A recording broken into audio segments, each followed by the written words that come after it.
All right, team, this is Clint Darden again here for another edition of teaching you how to be prepared for the game this week. All right, so we know North Carolina can shoot the... What? What do you mean you can't take me serious like this?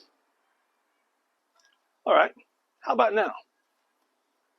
As I was saying, North Carolina can shoot the three, and we're having a little bit of difficulties against defending against the three. So I'm going to show you a little trip.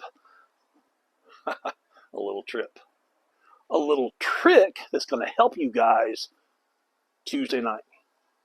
Okay, so there's going to be no more of this, being way off the ball and going under screens and running forward and diving and jumping to block their threes, because clearly that's not working. All right, you're going to back off just a little bit into a fighting stance. Now, I'm actually right-handed, but I fight left-handed. So this kind of works for me. You may want to do it the other way around. So as you see them going up to shoot the shot, instead of running ahead and jumping like this and doing that thing where you fly by them or foul them anyway or whatever, you're going to back off into your fighting stance like this, and when their arm goes up, you're going to do what I like to call a blitz. You're going to dive in as fast as possible from down low, where you can use your actual leg drive and not just do that jumping thing that you guys do. You're going to dive in. This hand is going to run in and hit their elbow. Immediately, they're probably going to miss right there. Probably going to miss once you smack the crap out of their elbow. So you're going to dive in with that elbow, and then you're going to have your backhand. You know what you do with that backhand? Boom! Reverse punch. Now, I know what you're going to say. Clint, isn't that going to be a foul? Look, guys. I've run the statistics, and it seems that for every 15 or so threes that are shot, a foul's getting called whether you touch them or not.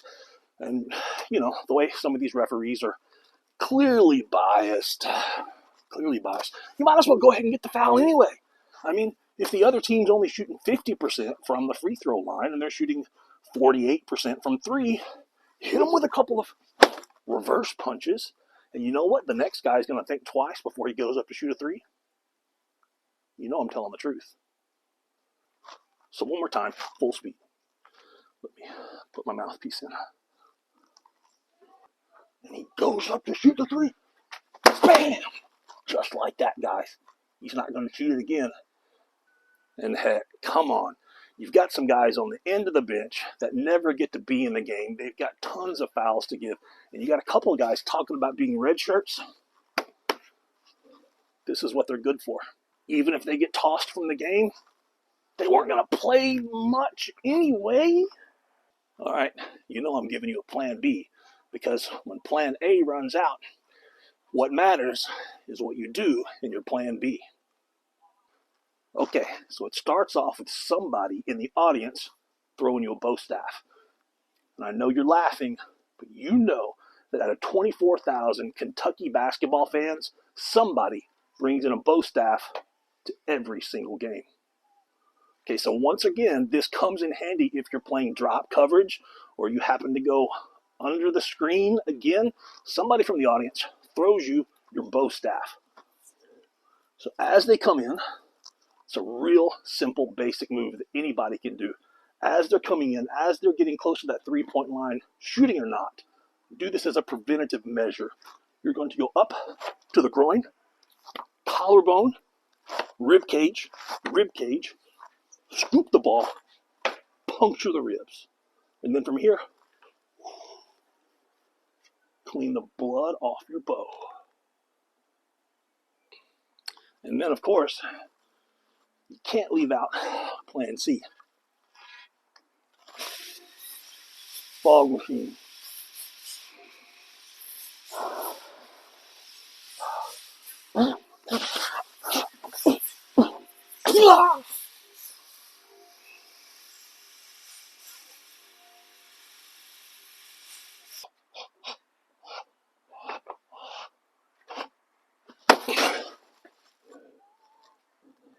Go Big Blue, and I'll be waiting on you. Tuesday. Let's go, guys. Go Big Blue. Let's get them. Stop the three.